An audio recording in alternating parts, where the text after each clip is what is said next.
ಗಾಂಧೀಜಿ ಸಹಜ ಬೇಸಾಯ ಆಶ್ರಮ ಮಣ್ಣು ನೀರು ಸತ್ಯಾಗ್ರಹ. ಈ ಸತ್ಯಾಗ್ರಹವು ಭಾರತದ ಮಣ್ಣು, ನೀರು, ಜೀವನೋಪಾಯ, ಸಂವಿಧಾನದ ಮೌಲ್ಯಗಳು ಮತ್ತು ಯುವ ಭಾರತದ ಭವಿಷ್ಯವನ್ನು ರಕ್ಷಿಸುವ ಶಾಂತಿಯುತ ಜನಚಳುವಳಿಯಾಗಿದೆ. ಈ ಚಳುವಳಿಯು ಆಗಸ್ಟ್ 6, 7 ಮತ್ತು 8ರಂದು ದೊಡ್ಡ ಹೊಸೂರು ಗ್ರಾಮ, ಗುಳೂರು ಹೋಬಳಿ, ತುಮಕೂರಿನಲ್ಲಿ ನಡೆಯಲಿದೆ. ಬನ್ನಿ, ಪಾಲ್ಗೊಳ್ಳಿ. ನಿಮ್ಮ ಉಳಿವಿಗಾಗಿ, ಮಣ್ಣಿನ ಉಳಿವಿಗಾಗಿ, ನೀರಿನ ಉಳಿವಿಗಾಗಿ, ನಮ್ಮ ಭಾರತದ ಉಳಿವಿಗಾಗಿ. ಧನ್ಯವಾದ. ನಮಸ್ಕಾರ. ಇಡೀ ಪ್ರಪಂಚ ಮತ್ತು ನಮ್ಮ ರಾಜ್ಯ ಸರ್ಕಾರ ಆಗಲಿ, ಭಾರತ ಸರ್ಕಾರ ಆಗಲಿ AI ಹಿಂದೆ ಹೋಗ್ತಾ ಇದೆ, ಡಿಜಿಟಲ್ ಇಂಡಿಯಾ ಕಡೆ ಹೋಗ್ತಾ ಇದೆ. ಆದರೆ ನಾನೀಗ ಸಹಜ ಬೇಸಾಯ ಆಶ್ರಮದ ಚಿತ್ತ ಈಗ AI ಬಂದಿದೆ, AI ಡೇಟಾ ಸೆಂಟರ್ನತ್ತ ಬಂದಿದೆ. ಹಾಗಾಗಿ ಈ AI ಡೇಟಾ ಸೆಂಟರ್ಗಳಂದರೆ ಏನು, ಅದು ಈಗ ಯಾಕೆ ಚರ್ಚೆಯಲ್ಲಿದೆ? ನಮಸ್ಕಾರ. ಭಾಳ ಒಳ್ಳೆಯ ಪ್ರಶ್ನೆ ತೆಗೆದಿದ್ದೀರಿ. Artificial intelligence. ಈಗ ನಿಮ್ಮ ಮೊಬೈಲ್ನ ತಗೊಳ್ಳಿ. ನಿಮ್ಮ ಮೊಬೈಲಲ್ಲಿ ಒಂದು ಡಾಟಾ ಅಂತಿರುತ್ತೆ. ಸಿಸ್ಟಮ್, ಕಂಪ್ಯೂಟರ್ನ ತಗೊಳ್ಳಿ, ಅದಕ್ಕೊಂದು ಡಾಟಾ ಅಂತಿರುತ್ತೆ. ನಮಗೆ ಡಾಟಾಲಿ ಸಪ್ರೇಟಾಗಿ ನಿಮಗೆ ಪವರ್ಸ್ನ ಟ್ರಾನ್ಸ್ಮಿಟ್ ಮಾಡಲಿಕ್ಕೆ, ಜನ್ರೇಟ್ ಮಾಡಲಿಕ್ಕೆ ಮತ್ತು ಸ್ಟೋರೇಜ್ ಮಾಡಲಿಕ್ಕೆ ಸಪ್ರೇಟ್ ಡಿವೈಸಸ್ ಇರುತ್ತೆ. ಈ ಸ್ಟೋರೇಜ್ ಡಿವೈಸಸ್ ಬೇರೆ, ಸೆಂಟರ್ಸ್ಗಳು ಬೇರೆ.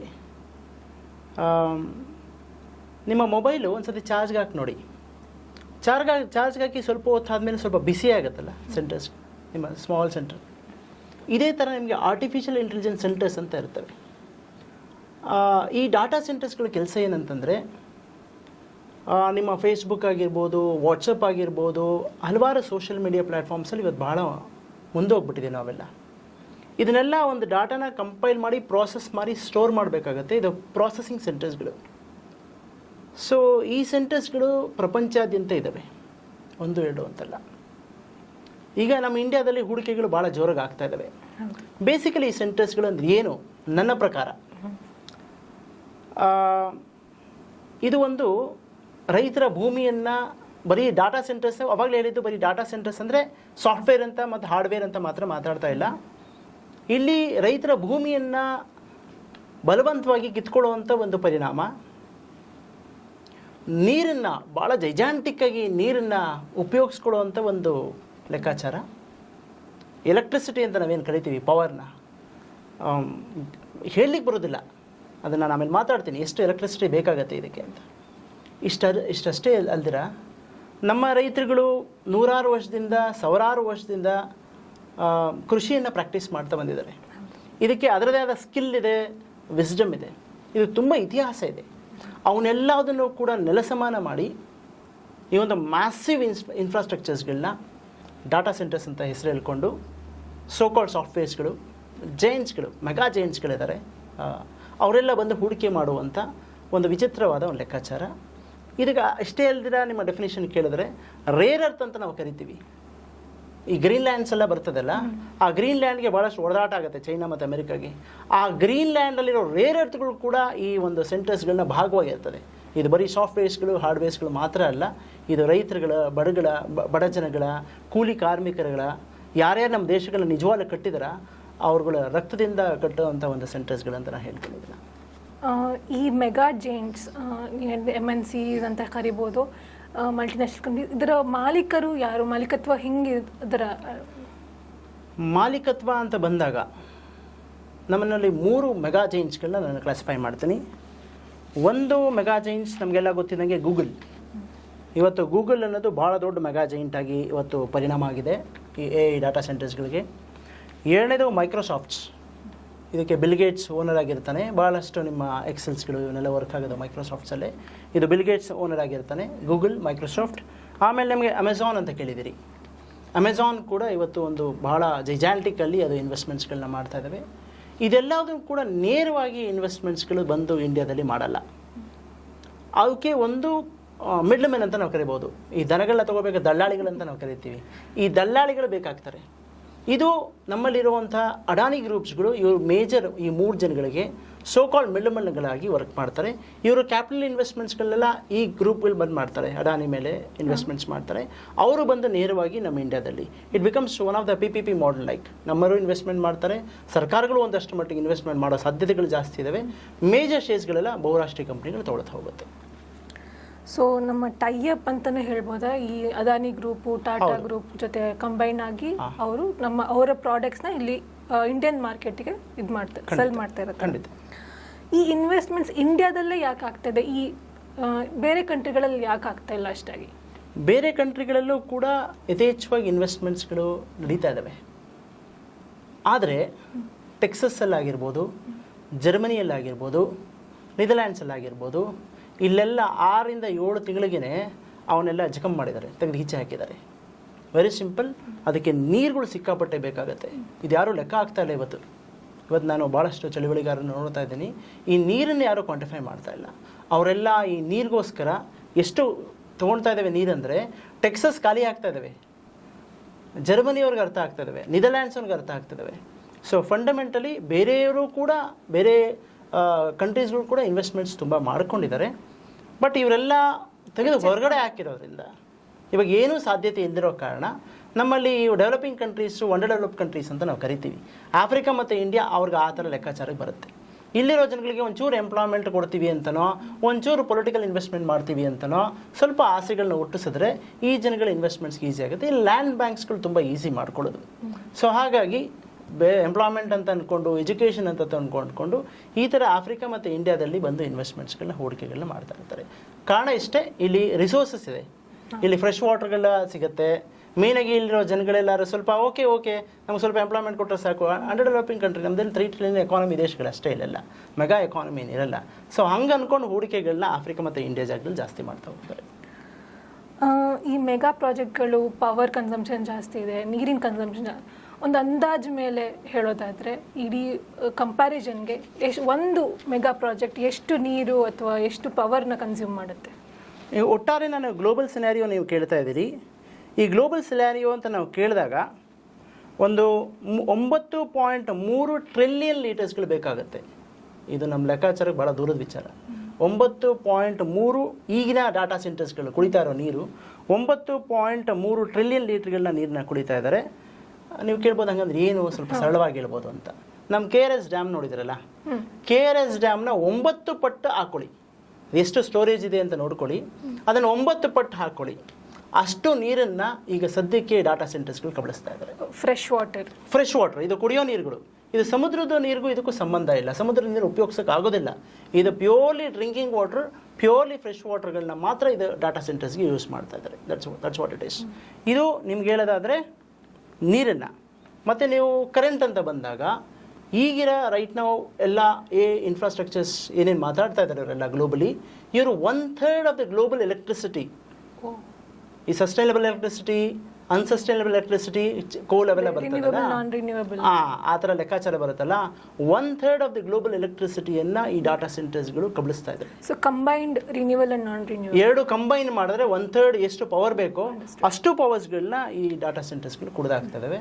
ಇನ್ನು ಅಗ್ರಿಕಲ್ಚರ್ ಲ್ಯಾಂಡ್ ಅಂತ ನೀವು ಕೇಳೋಂಗೆ ಇಲ್ಲ. ಎಲ್ಲಿ ಕೃಷಿಕರು ಮಾಡ್ತಿರ್ತಾರೋ, ಎಲ್ಲಿ ರೈತರುಗಳಿರ್ತಾರೋ, ಎಲ್ಲಿ ಒಂದಷ್ಟು ಲೇಬರ್ಸ್ಗಳಿರ್ತಾರೋ, ದಲಿತ್ಸ್ಗಳಿರ್ತಾರೋ, ಒಂದಷ್ಟು 6ಕ್ಕೆ 3ಕ್ಕೆ ಹಣಕಾಸುಗಳಿಗೆ ಅವರೆಲ್ಲರೂ ಕೂಡ ಲ್ಯಾಂಡ್ಗಳನ್ನ ಕೂಡ ಕಬಳಿಸ್ತಾರೆ. ಸೊ ಎಲೆಕ್ಟ್ರಿಸಿಟಿ ಬಿಗ್ ಇಂಡಸ್ಟ್ರಿ ಅಂತ ಬಂದಾಗ ಆಬ್ವಿಯಸ್ಲಿ ಇದು ಕಾರ್ಬನ್ ಫುಟ್ ಪ್ರಿಂಟ್ನ ಬಿಟ್ಟೇ ಬಿಡುತ್ತೆ. ಆ್ಯಂಡ್ ಎಲೆಕ್ಟ್ರಿಕಲ್ ವೇಸ್ಟ್ ಜನರೇಟ್ ಆಗುತ್ತೆ. ಅದರೊಂದು ಅಂದಾಜು ನಿಮ್ಮ ನೀವು ಕೇಳ್ತಿದ್ದೀರಿ ಎಷ್ಟು ಕಾರ್ಬನ್ ಡೈಆಕ್ಸೈಡ್ನ ಎಮಿಟ್ ಮಾಡುತ್ತೆ? ರಫ್ಲಿ ಅರೌಂಡ್ 1.89 ಮಿಲಿಯನ್ ಟನ್ಸ್ ಕಾರ್ಬನ್ ಡೈಆಕ್ಸೈಡ್ನ ಹೊರಹಾಕುತ್ತೆ. ಹಾಗಂದ್ರೆ ಏನು ಅಂದರೆ ರಫ್ಲಿ ಅರೌಂಡ್ ನಿಮಗೆ 2.5 ಮಿಲಿಯನ್ ಮೆಟ್ರಿಕ್ಸು ಎಲೆಕ್ಟ್ರಿಕ್ ವೇಸ್ಟ್ಗಳು ಹೊರಗಡೆ ಹೋಗುತ್ತೆ. ನಮ್ಮಲ್ಲಿ ಈ ವೇಸ್ಟ್ ಅಂತ ನಾವು ಕರಿತೀವಿ, ಭಾಳ ಡೇಂಜರಸ್. ಮೊಬೈಲ್ಗಳೆಲ್ಲ 3 ವರ್ಷ ಆದಮೇಲೆ ಹೊರಗಡೆ ಹಾಕ್ತೀರಿ. ಇವೆಲ್ಲ ನೀವು ಕಾರ್ಬನ್ ಫುಟ್ ಪ್ರಿಂಟ್ಸ್ಗಳು ಬರೀ ಕಾರ್ಬನ್ ಡೈಆಕ್ಸೈಡ್ ಮಾತ್ರ ಅಲ್ಲ, ಈ ವೇಸ್ಟ್ ಮುಖಾಂತರ ಕೂಡ ಡಂಪಿಂಗ್ ಯಾರ್ಡ್ ಆಗಿದೆ. ಪ್ರಾಬಲಿ 40-50 ವರ್ಷಕ್ಕಷ್ಟೇ ಕ್ಯಾನ್ಸರ್ ಅನ್ನೋದು ನೀವು ಬರೀ ಪೆಸ್ಟಿಸೈಡ್ಸ್ಗಳು ಉಪಯೋಗಿಸೋದಲ್ಲ, ಈ ವೇಸ್ಟಿಂದನೂ ಕೂಡ ಕಾರ್ಸಿನೋಜೆನಿಕ್ ಎಲಿಮೆಂಟ್ಸ್ಗಳು ಫ್ಲಡ್ ಆಗಿ ಮೇಲ್ಪದರದಲ್ಲಿ, ಈಗ ರೇರ್ ಅರ್ತ್ ಅಂದರೆ ಭೂಮಿ ಒಳಗಡೆ ಹೋಗಿ ಮೈನ್ ಮಾಡ್ತಾರೆ, ವಿಷಕಾರ ಅಂಶಗಳನ್ನ ಯೂಸ್ ಮಾಡಾದ್ಮೇಲೆ ಭೂಮಿ ಮೇಲ್ಗಡೆ ಹಾಕ್ತಾ ಹೋಗ್ತಾರೆ. ಅದು ಮನುಷ್ಯ ಮತ್ತು ಮನುಕುಲಗಳು ವಾಸ ಹೋಗೋ ಜಾಗ, ಪ್ರಾಣಿ ಪಕ್ಷಿಗಳು, ಇವಕ್ಕೆಲ್ಲ whole food chain will be affected, food system will be affected. ಹಾಗೆ ಈಗ ನಮ್ಮ ಲೋಕಲ್ಲಿ ಮಾತಾಡೋದಾದರೆ, ಒಂದು ಪ್ರಾಜೆಕ್ಟ್ ಬಗ್ಗೆ ಹೇಳೋದಾದರೆ, ಇದ್ದಿದ್ದು ಕನ್ಸಂಪ್ಷನ್ ಆಫ್ ರಿಸೋರ್ಸಸ್ ಹೇಗೆ ಅಂತ ತಿಳಿಸ್ಕೊಡಿ. ಇಲ್ಲಿ ನಾನು 2 ಎಕ್ಸಾಂಪಲ್ ತೊಗೋಬೋದು.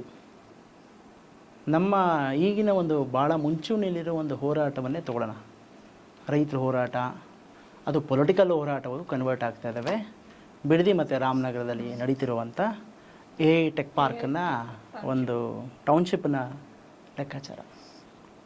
ಈ ಟೌನ್ಶಿಪ್ನ ಲೆಕ್ಕಾಚಾರಕ್ಕೆ ಬಂದರೆ ಇದು ಒಂದು ಎಸ್ಟಿಮೇಷನ್ ಪ್ರಕಾರ ವಿಶಾಖಪಟ್ಟಣಂ ಪ್ರಾಜೆಕ್ಟ್ ಒಂದಿದೆ, ಅದು 1 ಗಿಗಾವ್ಯಾಟ್ ಪ್ರಾಜೆಕ್ಟ್. ಆಲ್ಮೋಸ್ಟ್ ಇದು 1 ಗಿಗಾವ್ಯಾಟ್ ಪ್ರಾಜೆಕ್ಟನ್ನು ಇದು ಕೂಡ ಬೇಡಿಕೆ ಆಗ್ತಾ ಇದೆ. ಇದಕ್ಕೆ 20,000 ಕೋಟಿ ಅಂದಾಜು ಮೇಲೆ ಇನ್ವೆಸ್ಟ್ಮೆಂಟ್ಸ್ನ ಹೂಡಿಕೆ ಮಾಡ್ತಾ ಇದ್ದಾರೆ. ಎಲ್ಲಿ? ಬಿಡದಿಯಲ್ಲಿ. ವಿಶಾಖಪಟ್ಟಣಂ ಪ್ರಾಜೆಕ್ಟ್ ಕೂಡ 22,000 ಕೋಟಿನ ಇನ್ವೆಸ್ಟ್ಮೆಂಟ್ ಮಾಡ್ತಾ ಇದೆ. ಸೊ ಇದೆರಡು ಆಲ್ಮೋಸ್ಟ್ 1 ಗಿಗಾವ್ಯಾಟ್ ಪ್ರಾಜೆಕ್ಟ್ ಇದೆ. ಗಿಗಾವ್ಯಾಟ್ ಪ್ರಾಜೆಕ್ಟ್ ಇದು ಮೊದಲನೇ ಟೆಕ್ ಪಾರ್ಕ್. ಅಂದರೆ ಇಲ್ಲಿ ಕೆಲಸ ಮಾಡ್ತಾ ಇರ್ತಾರೆ, ಅಲ್ಲೇ ಮನೆಗಳನ್ನ ಕಟ್ಕೊಂಡಿರ್ತಾರೆ, ಅಲ್ಲೇ ಜನಗಳು ಬದುಕಿ ಬಾಳ್ತಾರೆ.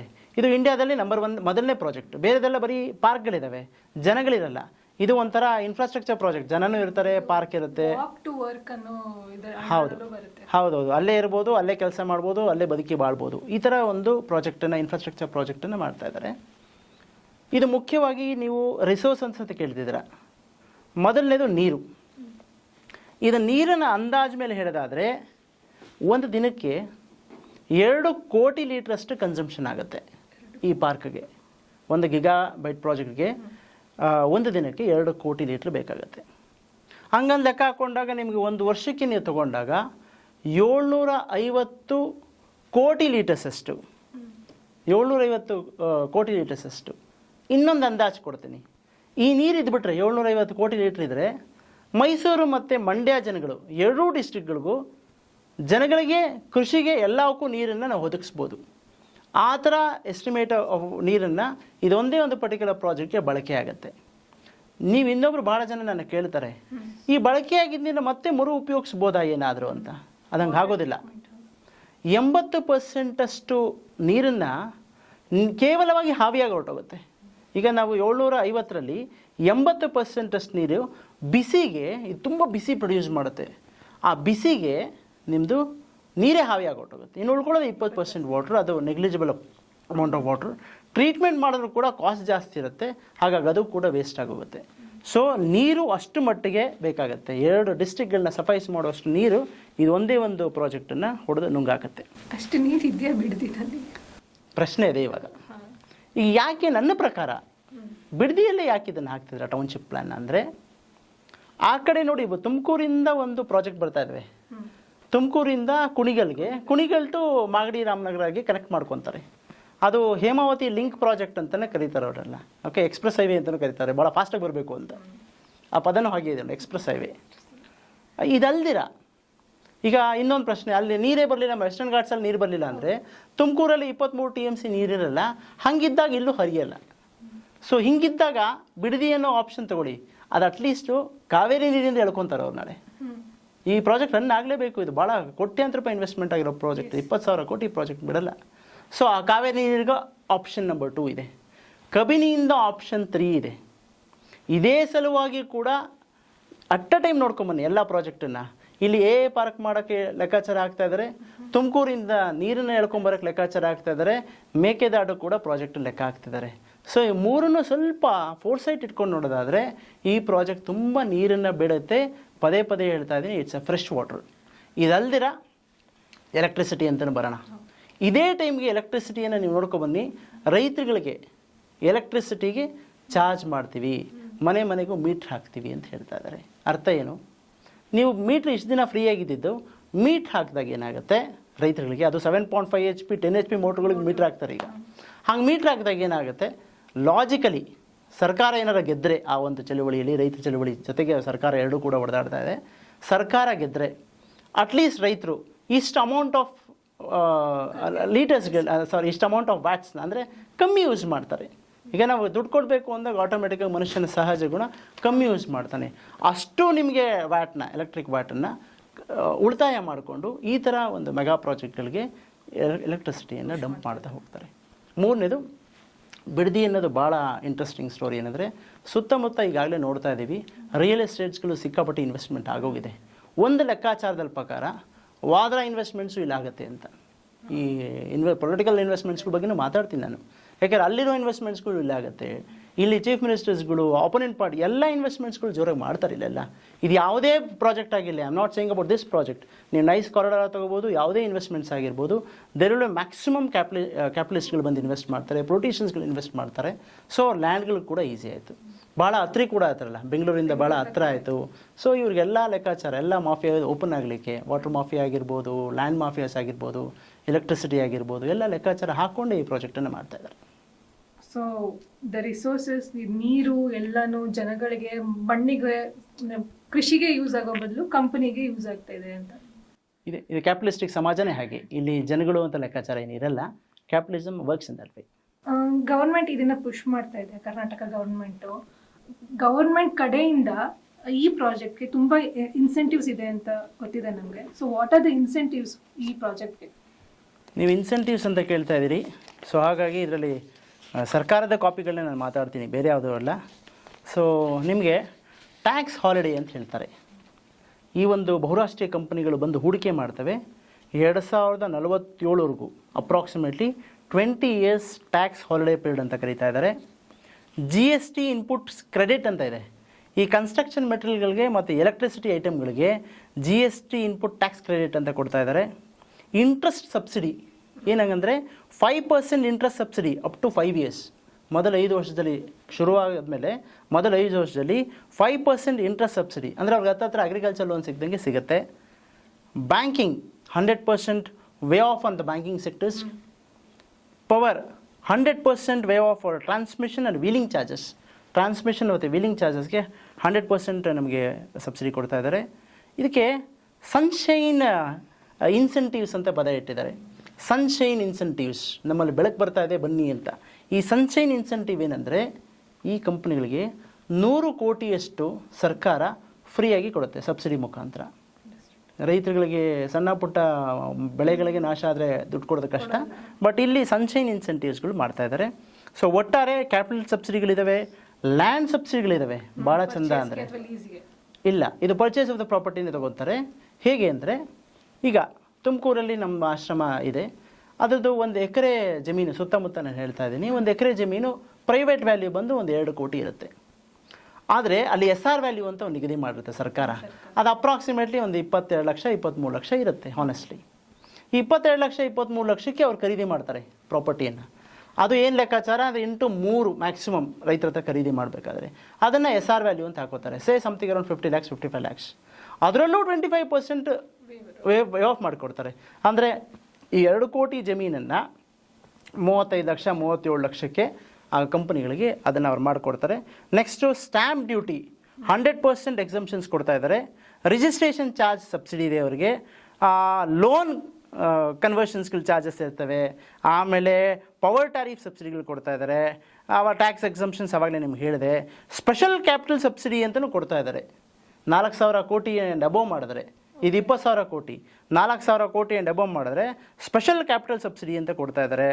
ಲ್ಯಾಂಡ್ ಕನ್ವರ್ಷನ್ ಸಬ್ಸಿಡಿ ಕೊಡ್ತಾ ಇದ್ದಾರೆ. ಇದೊಂಥರ ಲ್ಯಾಂಡ್ ಅಂದರೆ ಅಗ್ರಿಕಲ್ಚರ್ ಲ್ಯಾಂಡ್ನ ಕನ್ವರ್ಟ್ ಮಾಡಿದಾಗ ಅದಕ್ಕೂ ಕೂಡ ಸಬ್ಸಿಡಿಗಳಿದ್ದಾವೆ. ಸೊ ಒಂಥರ ಎಲ್ಲ ಈ ಪಬ್ಲಿಕ್ ದುಡ್ಡು, ಇದು ನಮ್ಮ ದುಡ್ಡು, ನಿಮ್ಮ ದುಡ್ಡು. ಬಹಳ ಜನ ಇಲ್ಲಿ ಟ್ಯಾಕ್ಸ್ ಪೇಯರ್ಸ್ ಮನಿ. ಇದು ಸಾವಿರಾರು ಕೋಟಿ ಬಹುರಾಷ್ಟ್ರೀಯ ಕಂಪನಿ ಮೇಲೆ ದುಡ್ಡು ಹಾಕ್ತಾ ಇದ್ದಾರೆ in the name of parks. ಈ ಮೆಗಾ ಪ್ರಾಜೆಕ್ಟ್ಸ್ ಅಥವಾ ಟೌನ್ಶಿಪ್ಗಳು ಬಂದರೆ ಯಾರಿಗೆ ಉಪಯೋಗ ಆಗುತ್ತೆ? ಹೇಳ್ತಿದ್ದಾರೆ ಎಂಪ್ಲಾಯ್ಮೆಂಟ್ ಕೊಡ್ತೀವಿ, ಇನ್ನೊಂದು ಮತ್ತೊಂದು ಕೊಡ್ತಾ ಇದ್ದೀವಿ ಅಂತ.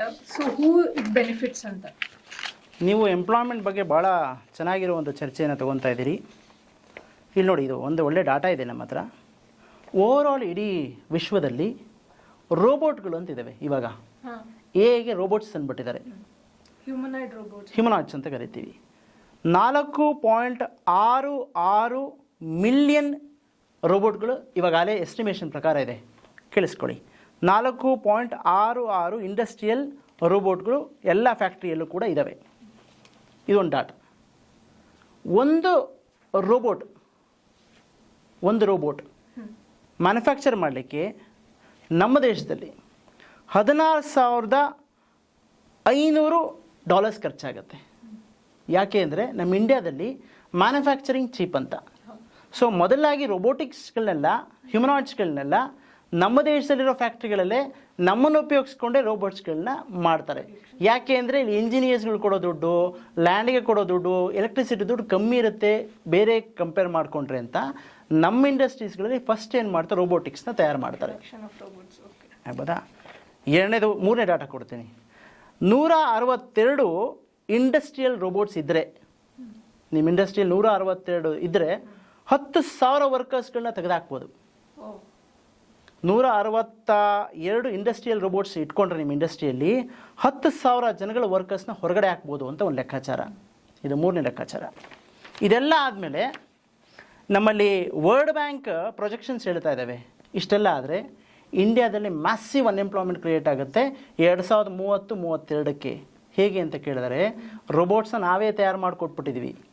ಎರಡನೇ ಡಾಟಾ ಹೇಳ್ತಾ ಇದ್ದಾವೆ 162 ಇಂಡಸ್ಟ್ರಿಯಲ್ ರೋಬೋಟ್ಸ್ ಇದ್ದರೆ 10,000 ಜನನ ಹೊರಗೆ ಹಾಕ್ಬೋದು ಅಂತ.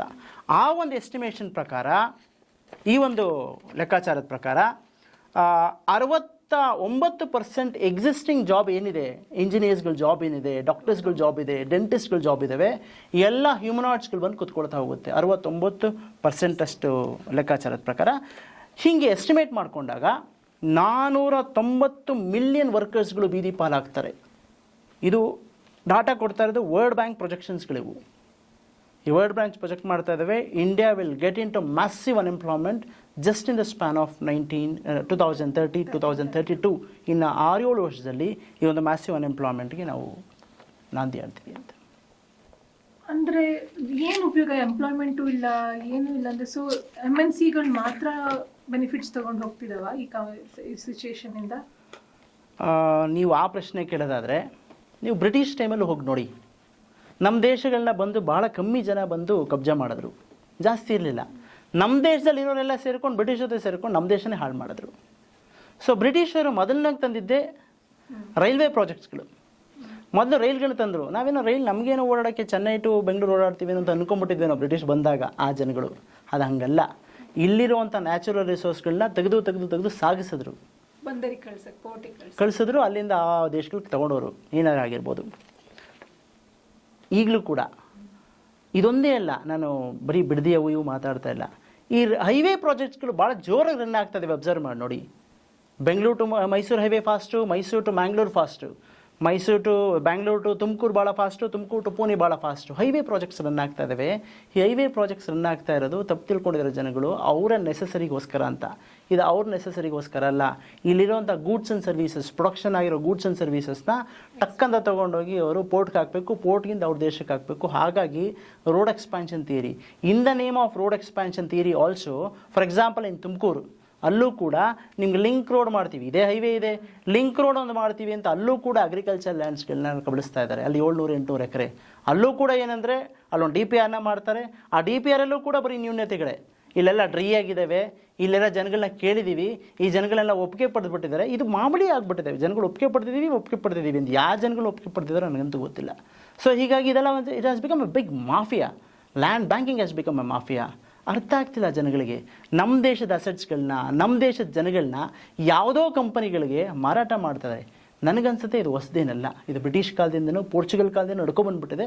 ಇವತ್ತು ಈ ಸರ್ಕಾರಗಳು ನಡೆಸ್ಕೊಂಡು ಬರ್ತಾ ಇದ್ದಾರೆ ಅಷ್ಟೇ. ಇವೆಲ್ಲ ನೀರನ್ನು ಉಪಯೋಗಿಸ್ತವೆ ಕೂಲ್ ಮಾಡೋದಕ್ಕೆ ಅಂತ ಹೇಳಿದ್ವಿ.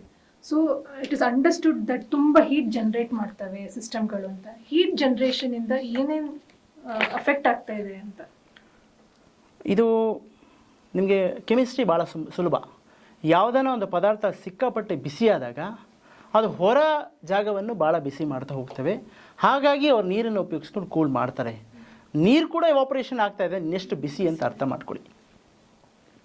ಒಂದು ಎಸ್ಟಿಮೇಟ್ ಪ್ರಕಾರ ಲಂಡನ್ನಲ್ಲಿ ಈ ಪಾರ್ಕ್ ಲಂಡನ್ನಲ್ಲಿ ಮಾಡ್ಕೊಂಡಿದ್ದಾರಲ್ಲ, ಅವರು ಒಂದು ಸೈಂಟಿಫಿಕ್ ರಿಪೋರ್ಟ್ನ ಪ್ರೊಡ್ಯೂಸ್ ಮಾಡಿದ್ದಾರೆ.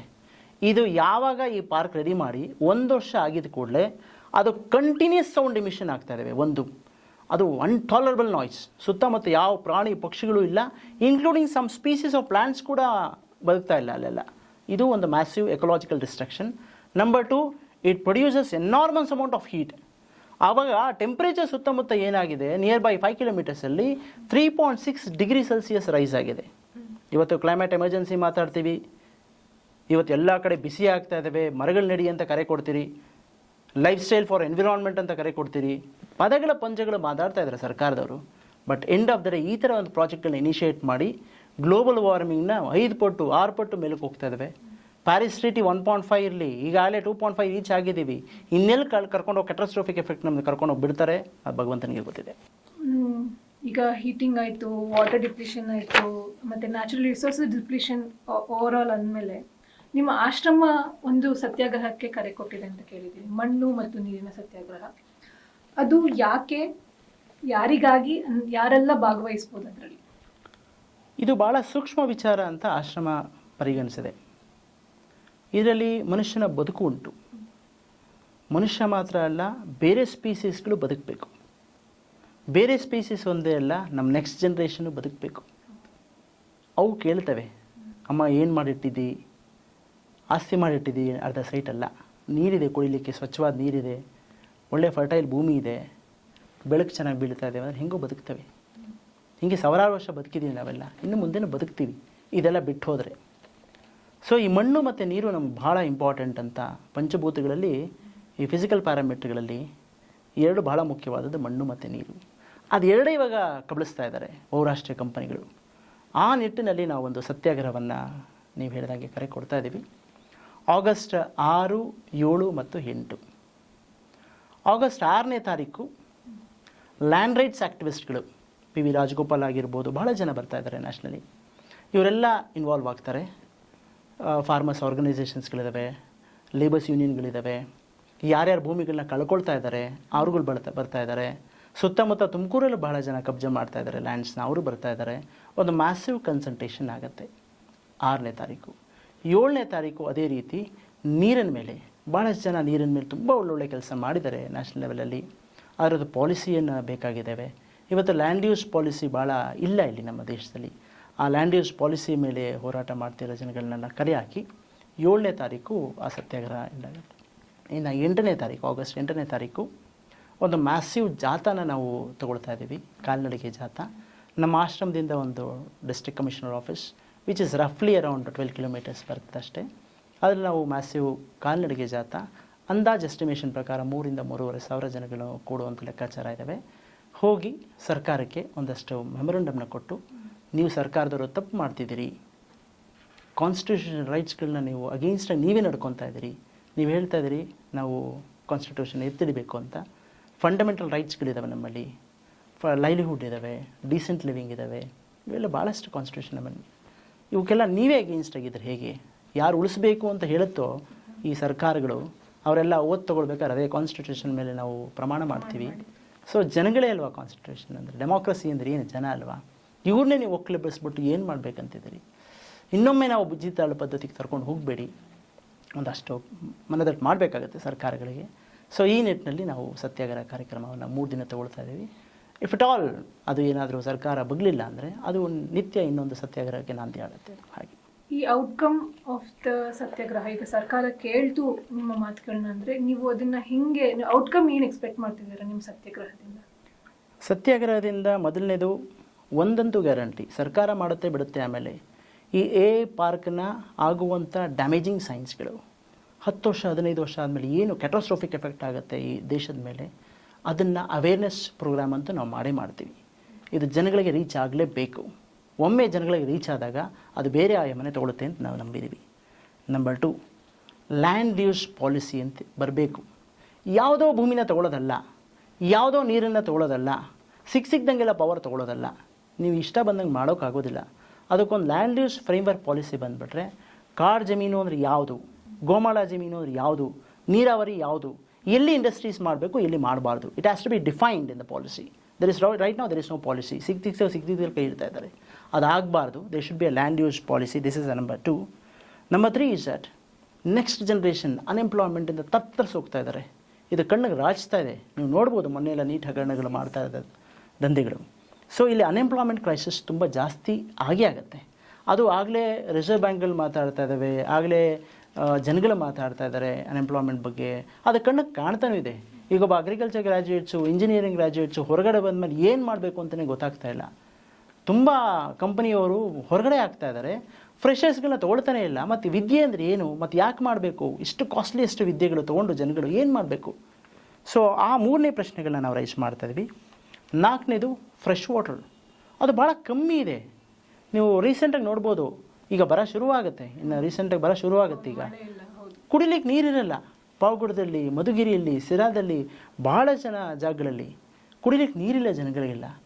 ಆ ಕುಡಿಲಿಕ್ಕೆ ನೀರಿಲ್ಲದಿರೋ ಪರಿಸ್ಥಿತಿಯಲ್ಲಿ ಲಾಸ್ಟ್ ಟೈಮ್ ನೀವು ನೋಡ್ಬೋದು, CM ಡೈರೆಕ್ಟಾಗಿ CEO ಕಾನ್ಫರೆನ್ಸ್ ತೊಗೊಂಡು ಕುಡಿಲಿಕ್ಕೆ ನೀರುಗಳು DC ಹೊಣೆಗಾರಿಕೆ ತೊಗೋಬೇಕು ಅಂತ ಹೇಳ್ತಾ ಇದ್ದಾರೆ. ಕುಡಿಲಿಕ್ಕೆ ನೀರಿಲ್ಲದಿರೋ ಪರಿಸ್ಥಿತಿಯಲ್ಲಿ ಇವರು ಫ್ರೆಶ್ ವಾಟರ್ಗಳನ್ನ ಸಿಕ್ಕಿದ್ದಂಗೆ ಉಪಯೋಗಿಸ್ಕೊಂಡು ಹೋಯ್ತಾ ಅಂದರೆ ಕೊನೆಗೆ ಯಾರು ಉತ್ತರ ಕೊಡ್ತಾರೆ, ಯಾರಿಗೂ ಹೋಗ್ಬೇಕಿದು? ಆ ಫ್ರೆಶ್ ವಾಟರ್ಗೆ ಒಂದು ರೂಲ್ಸ್ ರೆಗ್ಯುಲೇಷನ್ಸ್ ಬರಬೇಕಾಗಿದೆ. ಕೊನೆಯದಾಗಿ ಮತ್ತೆ ರಿಪೀಟ್ ಮಾಡ್ತೀನಿ, constitution vision of social justice article 43 ಅದು ವೆಲ್ಫೇರ್ ಮತ್ತು ಲೈವ್ಲಿಹುಡ್ಡನ್ನು ನೋಡ್ಕೊಳ್ತಾ ಇದೆ. ಆರ್ಟಿಕಲ್ 23 ಫಂಡಮೆಂಟಲ್ ರೈಟ್ಸ್ಗಳನ್ನ ಅಪ್ಹೋಲ್ಡ್ ಮಾಡ್ತದೆ. ಆ ಡಿಗ್ನಿಟಿ ಆಫ್ ಲೈಫ್ ಅಂತಿದೆ, ಅದು ಆ್ಯಕ್ಸೆಸ್ ಟು ಫುಡ್ ಆಗಿರ್ಬೋದು, ಆ್ಯಕ್ಸೆಸ್ ಟು ಹೆಲ್ತ್ ಆಗಿರ್ಬೋದು, ಆ್ಯಕ್ಸೆಸ್ ಟು ವಾಟರ್ ಆಗಿರ್ಬೋದು, ಸ್ಯಾನಿಟೇಷನ್ ಆಗಿರ್ಬೋದು, ಎಜುಕೇಷನ್ ಆಗಿರ್ಬೋದು. ಈ ಆರ್ಟಿಕಲ್ಸ್ ಅಂದರೆ ಏನು, ಇದನ್ನು ಯಾರು ಅಪ್ಹೋಲ್ಡ್ ಮಾಡ್ತಾರೆ? ಆರ್ಟಿಕಲ್ 14 to 15 ಫಂಡಮೆಂಟಲ್ ಈಕ್ವಿಟಿ ಅಂತ ಕರಿತೇವೆ. ನಿಮ್ಗೆ ಅಡಾನಿಗೊಂದು ನ್ಯಾಯ, ಅಂಬಾನಿಗೊಂದು ನ್ಯಾಯ, ಅಮೆಝಾನ್ಗೊಂದು ನ್ಯಾಯ ಅಂತ ಇರೋದಿಲ್ಲ. ಇಲ್ಲಿ ಕಾನ್ಸ್ಟಿಟ್ಯೂಷನಲ್ಲಿ ಎಲ್ಲರೂ ಒಂದೇ ಈಕ್ವಿಟಿಯ ರೈಟ್ಸ್ ಎತ್ತಿಡಬೇಕಾಗತ್ತೆ. ಸೊ ಇಷ್ಟು ಲೆಕ್ಕಾಚಾರಗಳನ್ನ ನಾವು ಎಕ್ಸ್ಪೆಕ್ಟ್ ಮಾಡ್ತಾ ಇದ್ದೀವಿ ಔಟ್ಕಮ್ ಆಗಿ. ಈ AI ಫ್ಯೂಚರ್, AI ಆಟೋಮೇಷನ್ನೇ ಎಲ್ಲ ಅನ್ನೋ ಕಾಲದಲ್ಲಿ AI ಇಲ್ದಂಗೆ ಫ್ಯೂಚರ್ ಹೆಂಗೆ? ಇದು ಯಾಕೆ ಈ ಪ್ರಶ್ನೆ ಬರ್ತಾ ಇದೆ ಅಂದರೆ, ಎಲಾನ್ ಮಸ್ಕ್ ಅಂಡ್ ಟೀಮ್ ಏನು ಮಾಡಿದ್ದಾರೆ, ಒಂದು ಜನಗಳಿಗೆ ಒಂದು ಮೆಟಫಾರಿಕಲ್ ಲ್ಯಾಂಗ್ವೇಜ್ ಕೊಟ್ಬಿಟ್ಟಿದ್ದಾರೆ. ಈ ಮೆಟಫಾರಿಕಲ್ ಲ್ಯಾಂಗ್ವೇಜ್ಗಳಿಗೆ ಅವ್ರ ಹಾಗೆ ಯಾವಾಗಲೂ they use a fantastic metaphors attract ಮಾಡಲಿಕ್ಕೆ ಜನಗಳನ್ನ. ಎಂಪ್ಲಾಯ್ಮೆಂಟ್ ಅಂತಾರೆ, ಇಂಟೆಲಿಜೆನ್ಸ್ ಅಂತ ಯೂಸ್ ಮಾಡ್ತಾರೆ. ಇದು ಯಾವುದೂ ಕೂಡ ಜನಗಳ ಒಳಿತಿಗಾಗಲ್ಲ. ಇಷ್ಟು ವರ್ಷ ನಮ್ಮ ಬ್ರೈನ್ ನಮ್ಮ ಇಂಟೆಲಿಜೆನ್ಸ್ ಆಗಿತ್ತು. ನಾವು ಓದ್ತಾ ಇದ್ದೋ, ನಾವು ಬರೀತಾ ಇದ್ದೋ, ನಾವು ಕಾಲೇಜಲ್ಲಿ ಎಕ್ಸಾಮ್ ಪಾಸ್ ಆಗ್ತಾ ಇದ್ದೋ, ನಾವ್ಯಾರು ಬದುಕಲೇ ಇಲ್ವಾ, ಬಾಳಲೇ ಇಲ್ವಾ? ಇಲ್ಲಿ ಪ್ರಶ್ನೆ ಆರ್ಟಿಫಿಷಿಯಲ್ ಇಂಟೆಲಿಜೆನ್ಸು ಎಲಾನ್ ಮಸ್ಕ್ ಅಲ್ಲ ನಂದು, ನಮಗೇನಾಗಿದೆ ಅಂತ. ಈ ಭೂಮಿಯನ್ನು ಕಳ್ಕೊಂಡು, ಈ ನೀರನ್ನು ಕಳ್ಕೊಂಡು, ಆ ನೀರನ್ನು ಪೊಲ್ಯೂಟ್ ಮಾಡಿಕೊಂಡು, ಗಾಳಿಯನ್ನು ಪೊಲ್ಯೂಟ್ ಮಾಡಿಕೊಂಡು, ಬೆಳಕನ್ನು ಹಾಳು ಮಾಡಿಕೊಂಡು ನಾವು ಯಾವ ಡೆವಲಪ್ಮೆಂಟ್ ಅಚೀವ್ ಮಾಡಬೇಕಂತಿದ್ದೀರಿ? ಎಲ್ಲಿ ಹೋಗಬೇಕು ಅಂತಿದ್ದೀವಿ ನಾವೆಲ್ಲರೂ? These are the fundamentals. ಈ ಪಂಚಭೂತಗಳು ರೂಲ್ಸ್ ಆಫ್ ಲೈಫು. ಈ ಫಂಡಮೆಂಟಲ್ ರೂಲ್ಸ್ ಆಫ್ ಲೈಫ್ ಬೇರೆ ಇನ್ನೇನಾಗಿದ್ರೂ ಕೂಡ ಅದು ಚರ್ಚೆ ಬೇರೆ ಮಾಡ್ಬೋದಾಗಿತ್ತು. ಇವರು ಫಂಡಮೆಂಟಲ್ ರೂಲ್ಸ್ಗಳಿಗೆ ಕೈ ಇಡ್ತಾ ಇದ್ದಾರೆ. ಇದೇ ಕಳ್ಕೊಂಡಾದ್ಮೇಲೆ ಈ ಆರ್ಟಿಫಿಷಿಯಲ್ ಇಂಟೆಲಿಜೆನ್ಸ್ ಇದ್ರೇನು, ನಿಮ್ಮ 100 ಕೋಟಿ ಇದ್ರೇನು, 1000 ಕೋಟಿ ಇದ್ರೇನು, ನೀವು ಮೂನ್ಗೆ ಹೋಗ್ತೀವಿ, ಮಾರ್ಸ್ಗೆ ಹೋಗ್ತೀವಿ ಅಂತ ಹೇಳಿದ್ರೆ ಏನು ಪ್ರಯೋಜನ ಇದೆ ಇದರಿಂದ? ಸೊ ಫಂಡಮೆಂಟಲಿ ಇಲ್ಲಿ ಬದುಕಿಗೆ ಕೊಳ್ಳಿ ಇಡ್ತಾ ಇದ್ದಾರೆ. ಎಲ್ಲಕ್ಕಿಂತ ಮುಖ್ಯ ಬದುಕು.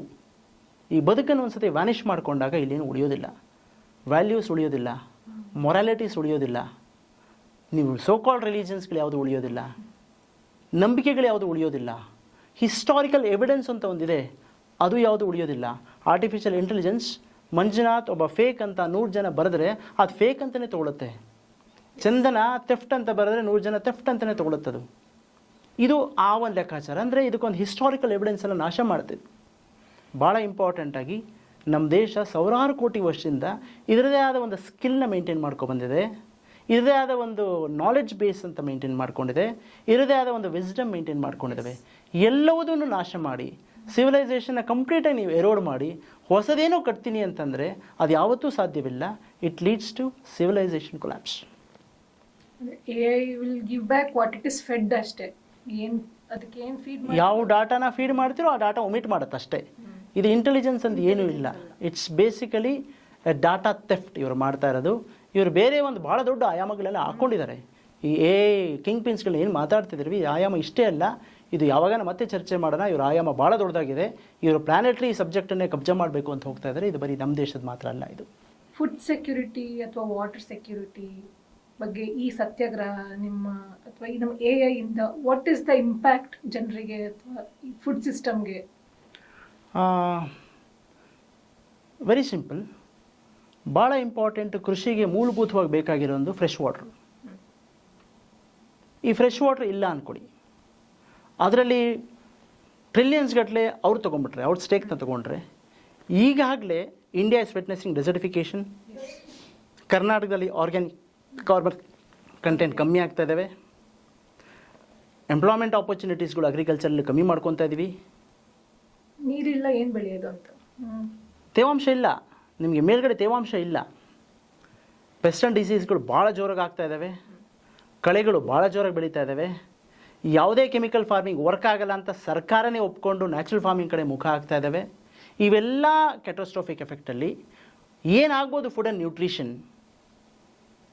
ಫುಡ್ ಖಂಡಿತವಾಗ್ಲೂ ಕೆಳಗಡೆ ಹೋಗ್ತಾ ಇರುತ್ತೆ. ನಮ್ಮ ಕೋಕೋನಟ್ ಈಗಾಗಲೇ ತುಮಕೂರಲ್ಲಿ ನೆಲ ಕಚ್ಚಿಸ್ತಾ ಇದ್ದಾವೆ, ಅದರ ಪ್ರೊಡಕ್ಟಿವಿಟಿ ಭಾಳ ನೆಲ ಕಚ್ಚಿಸ್ತಾ ಇದ್ದಾವೆ. ಅರ್ಕನೆಟ್ ಎಲ್ಲ ನೆಲ ಕಚ್ಚಿಸ್ತಾ ಇದ್ದಾವೆ. ಕಮರ್ಷಿಯಲ್ ಕ್ರಾಪ್ಸ್ಗಳೇ ಇವಾಗ ನಾಮಾಶೇಷ ಆಗೋ ಲೆಕ್ಕಾಚಾರಕ್ಕೆ ಬಂದುಬಿಟ್ಟಿದ್ದಾವೆ. ಇನ್ನು ಫುಡ್ ಸೆಕ್ಯೂರಿಟಿ ಅಂತ ಬಂದರೆ ಅದಂತೂ ಕೇಳೋಂಗೇ ಇಲ್ಲ. ನ್ಯೂಟ್ರಿಷನ್ ಬಗ್ಗೆ ಮಾತಾಡೋಂಗೇ ಇಲ್ಲ. ಯಾವುದೇ ಫುಡ್ ತೊಗೊಳ್ಳಿ ಡಯಾಬಿಟಿಕ್ ಬರ್ತಾ ಇದ್ದಾವೆ, ಏನೇ ತಿನ್ನಿ ಕಾರ್ಸಿನೋಜೆನಿಕ್ ಎಲಿಮೆಂಟ್ ಆಗ್ತಾ ಇದ್ದಾವೆ.